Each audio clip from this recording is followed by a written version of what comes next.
Chase Thomas podcast. My nephew needs me to record. See, I already hate it. I hate it. Today, is that why you asked me on? Oh, yeah, I did ask you on for that. As David, it's a cold open. Yeah, look, we want to talk about the Mets on this very program. David Roth of Defector.com, a very good, I was going to say, what kind of website it is. It's just a sports blog. It's more than a sports blog. It's a great other blog. Stuff on it, but yeah. What would you say? What's the tagline for Defector?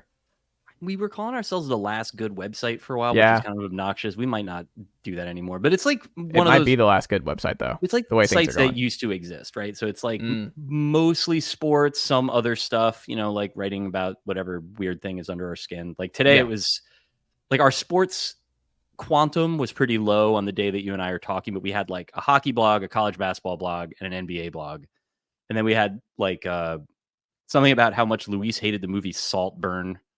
Haven't watched it yet.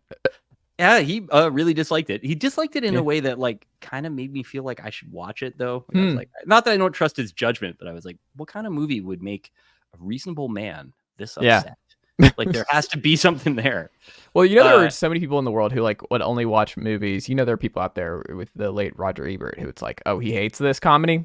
It's going to be a banger. I'm going in. That's all I needed to see. I think there's definitely something to that. Like it's the 2-star review that makes you not want to read it. But like once someone gets below that and they're really mad about it, like I remember that was like Ebert hated the movie Blue Velvet, which I like pretty well. I don't love, but was that Jake? Is that Jake Gyllenhaal? David Lynch early. So it's like Kyle MacLachlan, Lord or Byrne. Is it Ryan? Wait, Blue Velvet. What is Blue Velvet? I'm thinking Blue Valentine with Ryan Gosling. Yes, Blue that Velvet. is. Blue Velvet is David Lynch's like big. It's his like the one movie that he got to make that was super perverted that was like through a studio. Okay. And it's got a real crazy Dennis Hopper performance. Anyway, the Ebert's review. I'm sorry, this is Twin Peaks in a blue with blue coloring. This is what I'm looking at right now. Same sort of people, same sort of vibe in the sense that it's like a 1950s thing, but like a lot of really awful 80s style stuff is happening in it. Okay. But Ebert's review was like, I didn't like this movie, but I also feel like maybe I was just not designed to like this movie. Yeah. And I remember reading that and being like, this guy seems troubled enough by the fact that he couldn't appreciate this that I should check it out. And I'm glad I did. Like, I didn't say it changed my life or broadened my perspective or whatever. But the thing that people watching this right now will not know is that you and I talked about movies for like 20 minutes before we started doing this. And now we're doing it again on the actual shit. You know what it is, David? You don't want to talk about the Mets finishing fourth in the NL East next year. Not really. Not so much. They are, I will say that I'm not as down on them as like, I'm in a DM with like 100 mentally ill Mets fans and a lot of them, not 100, I don't know, 50. That's a lot. Yeah. And they're not having the best time this off season, but I think somebody made the point, and I think that this is like something that all of us have sort of tried to bear in mind as a serenity prayer type, just a thing to hold on to, is that a year of retrenchment under Steve Cohen and David Stearns, which is like what it seems like this offseason more or less is like basically still either the same or better than what going for it looked like with the Wilpons. Yeah. That it's the same, like not just that they're spending more, but like the decisions they're making make a little bit more sense. It's not like the year that they were kind of good and then the one move they made was adding Michael Kadire. And they just sort of left it at that. That's a name I've not heard in a long time. And I got no beef with Michael Kadire. He was an okay guy. Yeah. There's a great video of him doing a magic trick when he was with the Twins and really blowing Denard Span's mind. I recommend people seek also that a former Met. Yes. Well, wait, no, Span was not a Met. Was Span never a Met? Span was a Nat. He was a Nat, but I thought he was also. Hold on. I think Denard Span was a Met, David. I don't think that Denard Span was a Met. I would have loved to have had him as a Met. He was a type of guy that I always got mad that other teams had. Oh, Giants, Rays, and Mariners. Yep. Yep. Good career, Thought he was a Met. But he was like a guy that would always hit like 290 and take a lot of walks. Yeah. And the Mets were never like a useful sort of guy that was often on good teams. And the Mets were sort of like, no, we're going to go another way with this one. We're going to find it. We like different types of guys than that. So the dudes that they've added this offseason, different types of guys. It's very like 1-year contract type moves, but I don't think they really screwed any of them up. The thing that's funny is that they are like the third and maybe fourth best team in their division, and they're going to be paying the maximum luxury tax allowable under law in the league next year. Yeah. For that privilege. Like for all of the moves that they made at the end of last year to like sort of delayer salary and like buy prospects, which they basically was what they were doing with the Scherzer deal and the Verlander deal. They still are like, they're taking a cap hit from those guys. And then there's still so much extra stuff just hanging around, you know, that like no one knows if like Starling Marte is going to be healthy enough to play baseball ever again. Like they're paying him $20 million each of the next 2 years, you know, like it's just how it's going to be. But that's the Mets offseason. It's how it's going to be. It's how it's going to be. It is what it is. Yeah. It's like all things that like Tony Soprano says when he's upset. That's basically what the Mets DM looks like most of the time now, minus the heavy nasal breathing. But do you think they're punting on 2024, or do you think that they're still, I mean, the Francisco in the door still, there's still a lot of talent. They didn't trade Pete Alonso. Yeah. Obviously the rotation's completely different than their older rotation that they trotted out last year, historically old, that did not pay off for the Mets. But I mean, both those guys pitched great for the other teams they wound up Yes, on. they did. But yes, it did not work out for the Mets. But it was like a historic, I forgot who it was who had, maybe it was Sarah Langs of MLB.com, but like it was, I think it was the oldest starting rotation on any opening day ever. I want to say, like combined, it was bonkers. I mean, it was Scherzer was 39, Verlander was 40, or 41, and then it was like, and then it's like Jose Quintana, Kodai Senga, yes. So the last two guys are still there. To answer your question, I don't know that they're punting on it exactly. I think that they're not like going for it in the sense that they weren't, as far as I could tell. I think they were in the mix for Yamamoto, who wound up signing with the Dodgers. They were never in play for Ohtani. I guess he just doesn't want to play on the East Coast, and unless it's Toronto or whatever. Which, and Yamamoto grew up a Dodgers fan, I want to say, right? Like part of it. And whatever. I mean, if I were him, if I were anybody, like, why wouldn't you go play for the Dodgers? Like, it's great. Like Los Angeles, it's stupid that we don't all live in Los Angeles. A lot of other parts of the country are nice, but it is like, it's kind of, you know, give or take the traffic's not great, man. Traffic's not great. Atlanta, there's no way. Yeah. And I mean, whatever. I grew up in New Jersey. It's like people that have had bad car experiences. Like I can look past that if like the tacos are sufficiently good, and they are sufficiently good. They're excellent. There you go. But I get like with that decision making after the Mets like did not do that. I haven't gotten the sense that they're in on like Blake Snell or any of the other sort of like, and I'm okay with that. I mean, I feel like the promise that Cohen had with the team, the idea always was that they were going to be something like the Dodgers East, right? Yeah. And he came in and he said publicly, he's like, we're going to have to spend big for a few years while we build this bridge like the Dodgers have, where they're constantly producing new young players to sort of fill in behind the vets. And good teams all do that. I mean, the Braves are like probably the utmost example of that, because none of those guys ever leave. Which is crazy. I mean, that's like the next level of this. And until the Mets or any other team can figure out what it is that makes Ozzie Albies sign a contract like the contract that Ozzie Albies signed, the Braves will always have an advantage. Yeah. But in that case, it was the Mets, when he took over, farm system stunk. Big league team also stunk. They spent money on the big league team. They kept some of the younger guys that were, you know, like the few player development wins that they had. So that's Alonso and Jeff McNeil.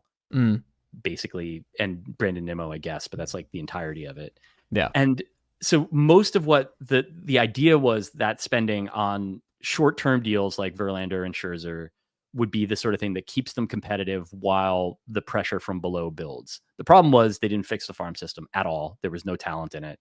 And so when those deals that they made at the end of last year, which the GM who made them, Billy Epler, isn't there anymore. I think generally he did very, very well in those. That like they added real prospects. They have multiple guys that are going to be not just in the top 100, but in the top 50 in most of those good prospect rankings. And that was for sure not the case before. That they had graduated, I think the only guy that really was considered a big prospect in Francisco Alvarez. And then the rest of it is just like they tend to develop the same types of guys over and over again. So it's like a third baseman who loves to hit ground balls or something. And it's just like, it's not that useful, like David Wright's just always in the farm system, just doing a tour to make sure that they understand what the assignment like, I want is. you swinging down on the ball. But they didn't understand a lot of stuff. There was a story that I remember, like, I've told this a number of times. I wasn't actually there for it, but Sandy Alderson talking back in the day when he was the GM about how the team was like beginning to understand, like not even like advanced metrics, like things that you and I, as like, I don't know how good you are at math. I am not. So that like things that, average sports loving knucklehead Americans can get. Launch angle, for instance. In this case, there's like launch angle and there's exit velocity, very basic sorts of stats. You see them in like TV broadcasts now.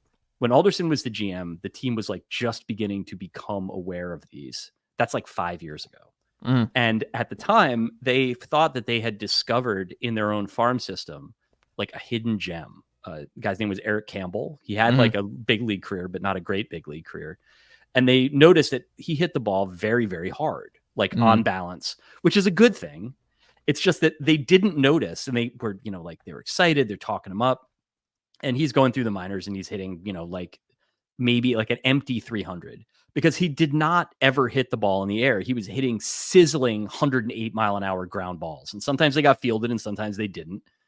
But at the time they were like frustrated because they didn't understand why this wasn't working. He was hitting the ball so hard, which is basically like, that's a caveman, like hitting a rock with another rock, like that is not like a feasible organizational.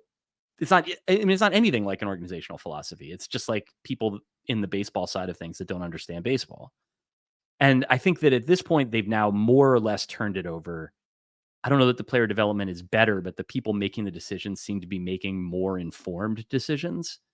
And so all of these like little corny nibbling moves that they're making, they're not exciting to me. Like I'm not like pumped to see like Harrison Bader and Luis Severino on 1-year deals, but I understand why they took chances on those guys. And I think that they could explain why, even if it's just that like Severino's pitch quality was better than his results last year and a defense up the middle is important and blah, blah, blah.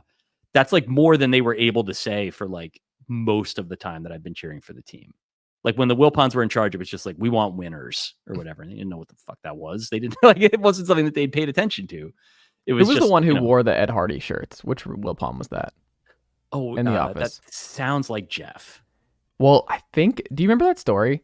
That was like one of those weird anecdotes that resonated with me when they were talking about The Office. And like, it was one of the Wilpons came into the office with Ed Hardy t-shirts or those.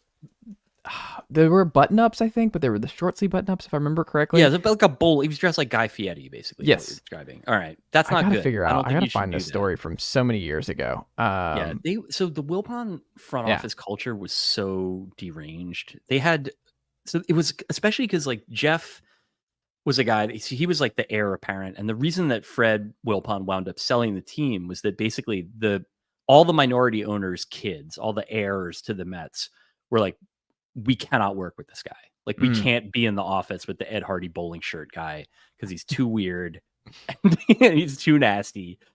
And that was like more or less what spurred. I mean, it's not like Steve Cohen's anybody's idea of like a fun guy to hang out with, but like he at least is good at business things. The Wilpons, I never quite figured out what the strong suit was there for any of those guys. Yeah. It's also weird that knowing that he might hear this and Cohen might just slide in your DMs and be like, David, what do you think? What's up? Yeah, I feel like he's very online. He's super online. He's been posting less, I think, just because I think a lot of people, it's just like Twitter's not as fun as Twitter is just dead. Like it's a bad feeling. Shout out to the people, I guess, still posting through it, but it's not the same. Not. I mean, Krang T. Nelson keep posting because those are always funny, and I like checking that every night before I go to sleep. But outside of that, yeah, I mean, I support anybody that wants to like go down with the ship, fight to the last man, whatever. I bailed on it, man. It's just if it's not fun for me, I don't need it for work. That's the other thing that's weird about it. It's like a big part of my, like identity. I know probably for you as well that it's like, people like wanted to see our posts. They read the stuff, they watched little videos and all that. It also like never really added up to very much. No. But, like people would retweet shit and not read the story or whatever, and then turn into traffic. Like, so at some point, had to wonder what it was about for me. But yeah, one of the good reasons to hang out there is that possibly Steve Cohen would be like, you and me need to meet for hot dogs. And then I have to go. That would be such a great blog. I would love to read a David Roth blog on his lunch with Steve Cohen. Yeah. Do you know, before we go, I know I'm going over time here. No, you're good, man. Do you know that I told you, or maybe I feel like we talked about this with Bob Silverman one time. Do you know the like Steve Cohen, Guy Fieri overlap story? Mm-mm. Right. So Cohen, this is maybe the most human-esque thing about him, is a huge fan of Triple D. It's a big diners, drive-ins, and dives guy. And he appeared in an episode in the background of like one where like Guy was at some Texas Wieners place in Bridgeport, Connecticut or whatever that Cohen had recommended to him. It later came out that Cohen had paid Fieri like $100,000 to just hang out with him all day, to like bring the Camaro, drive around Connecticut and just go to places that Cohen liked. And he wanted the experience. It's like the way that like if you had an infinite amount of money, if you're like, I think I want to shoot baskets with like LeBron. Yeah. And then you like approach his people and they're like, sure, for $200,000, he'll play basketball with you for an hour. Like, all right. That's basically what Steve Cohen did, but with the Triple D guy with the rings and the goatee and the frosted tips. Yeah. Because he wanted to like show him all his favorite spots in Connecticut. That's funny. I've read a lot of bad stuff about Steve Cohen. Like he's done a lot of bad things, but bearing all that in mind, I'm kind of like, well, how bad could he be? Right. Because if he's watching the same thing on TV that I'm watching off the low dose edibles on like a later Friday night, then like maybe we're more alike than we are unalike. This is such a great blog. It needs to happen. I would love to just get together with him. He's like available, but not available like that. Yeah. Like which I think is probably the right way for an owner to be. Anytime an owner's like too public, you're on that, like the Jim Irsay clock is ticking until like something really bad happens. Yeah. You're just, you never want to be worried about just how online your owner is or how just, it's like, I mean, it's like the Trump thing where it's like they're watching the news all day long. You know that they're up in the first thing in the morning. They're watching First Take. Like you don't want your owner to just, start his day every day like that. Yeah. It seems like, I guess like Cuban more or less survived it, but he's also he's like a weird high motor guy. I think he answers every email he gets. He's like one of those dudes. And so, well, hold on. I'm also I don't like seeing. I have people like my wife is one of them. It's like 800 unanswered emails and sees it like the red there on that little extension box. There's no way. I guess how many right now? 0. Can't handle it. 0. First of all right. So I respect that a lot. Also, it's incredibly perverted to me. Like I can't, like really can't relate in the least. It gives me so much anxiety to see that red like 17. For emails. I can't do it. The way I know this is that I emailed Cuban for a comment once on a story and I was like, there's no way he's gonna get back to me, but like I'm doing the job, right? Like you got to email him. And it was like, it was 5 minutes. It wasn't a long response, but it was something he saw, read the email and was like, okay. And just like sent me a few sentences that I could use. It was about the, remember when the NBA had the new basketballs? No. Everybody was mad because they only had them for like, it was, oh gosh, maybe 2008 or 9. I'd have to check. They introduced new balls. It was like a different substance. It wasn't like all leather. The players instantly got mad. Steve Nash was like, it cuts my hands up. And the league, they eventually wound up pulling them. It's like one of the few instances of David Stern admitting that he was wrong and stopping doing something. But it was the thing that because Cuban was complaining about at the time was like, nobody told us about this. They just like rolled these out for a game and the players instantly got mad. And I asked him about it and he was like, I don't know what the fuck Mark Cuban is doing with his life. He should not. I don't know if I'm allowed to curse on this. Sorry. It's okay. I don't know what he's doing with his life that he's like able to take a minute to answer a Vice Sports guy's email, but I'll always appreciate that. Absolutely. We'll end on one final Mets thing here before we go. Give me one Mets trade you would like to see them or signing that's realistic that you would like them to do this offseason that make you happy that they have because they haven't really done anything. Yeah, I mean they've done a lot of like nibbling here and there. So no one nibbles like the San Francisco Giants though. They've been nibbling for the last couple of years. There's always a team. The Red Sox have done a lot of this too, where they're on that kind of like we were actually also in on that guy. Yes, the Mets used to be the kings of that, and now with Cohen, it's like if they are after a guy, they'll generally get him. And if not, then for the most part, they're just sort of like, yeah, well, Shohei Ohtani didn't want to play in New York. Yeah. So we didn't try. There's only so much. We can't force these guys to actually play here. Yep. Which is like the thing that owners were afraid that Cohen was so rich that like he could somehow actually make them do it. Yeah. It turns out that like a lot of baseball guys don't want to live in New York and, whatever. I've lived here for 22 years. I completely get it. Like it's not for everybody. So, all right. In terms of moves that they could make, there's like the ones that I've seen them like rumored to be a part of, which is like they sign Justin Turner or like they try something with Matt Chapman or whatever. None of that really like moves the needle for me that much.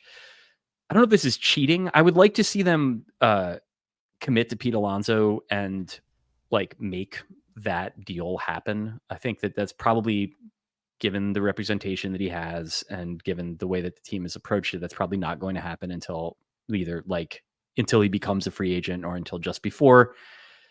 I just feel like right now, so the way that they're set up, as much money as they're paying this year, at the end of this year, and then especially at the end of next year, it's basically no commitments at all.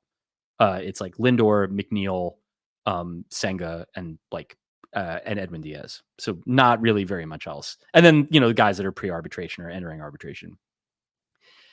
I think that as bad as they were last year, they were bad because basically everyone in their core underperformed. That's something that I think can be fixed with adequate coaching and player operations processes, which they didn't have, but which, are gettable. Any team can do it. Like the Giants, as cheap as they are and all this other stuff, are really good at like coaching players and making them better. If the Mets can do that, I think that like Alonso is the guy that was closest to being acceptably good last year. He's been really good for them. It's not necessarily a profile that ages that well. He's a little older, whatever. There's all these reasons why they think they might be able to get some sort of deal. I would just like to see them do something that shows that they have some commitment to the core group of players. And then from there, like we can begin talking about whatever is next. I feel like the uncertainty with him has been distracting. It's been annoying for the fans. And like, it's not going to be a great year this year. I don't think they're going to win 70 games, but I don't think they're going to win 90. And I don't know that they're going to be in the wild card mix. I mean, unless everything goes right. It's like classic, no one thought the Diamondbacks were in the wild card mix. It's just, you don't really have to be. You can just hover around those 80-ish wins and you're going to be in the mix. Exactly. And I think that's where, if you look at the roster, for me right now, the roster is like, if you told me they would win 82 games, I wouldn't be surprised. If you told me they win 78, sure. But if they could also win 88, it's a question of like, if everybody performs. The problem last year was that like they depend on Brandon Nimmo, Jeff McNeil, like all those guys Nimmo was also there for a longer commitment to be good and to be available. And they weren't. And if that's the case, then like there isn't another guy for that spot. That's the guy they chose for it. And so, I mean, this is the thing that's like, I'm at this level of being an annoying Mets fan that it's like hard to like, the real thing I want is for them to get their coaching squared away, is to get their player operations squared away. So like, I haven't even thought about like, what if they sign Blake Snell? That'd be sick. I'd be fine with that. I mean, I don't think I'd get frustrated watching him throw 90 pitches through 5 innings or whatever, but like, I'm better than watching whatever Adrian Hauser or Joey Lucchesi do it. Yeah. I don't know. I mean, I feel like because they're in this in-between year and because also I've been acculturated and made used to like not asking for too much for them. Like, yeah, sure. Whatever. Like, just give me some garbage I can eat. Like anything palatable, I'll take it. Give me some garbage.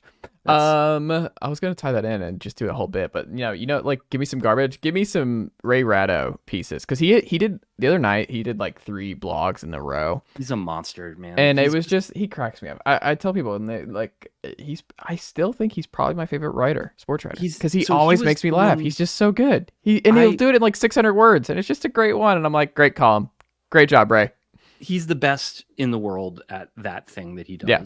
And I think also, so I remember early days when I was working on stuff, I did like a morning roundup blog. And this was like the Google Reader, Google News days. And so I would just go in the morning and like look and see who had written what about whatever happened in sports the night before. And you like write a little column with quotes from it. And his stuff was so consistently a cut above everybody else's, funnier, more astute, and more direct that like I wrote him an email. He wrote back to me and was nice.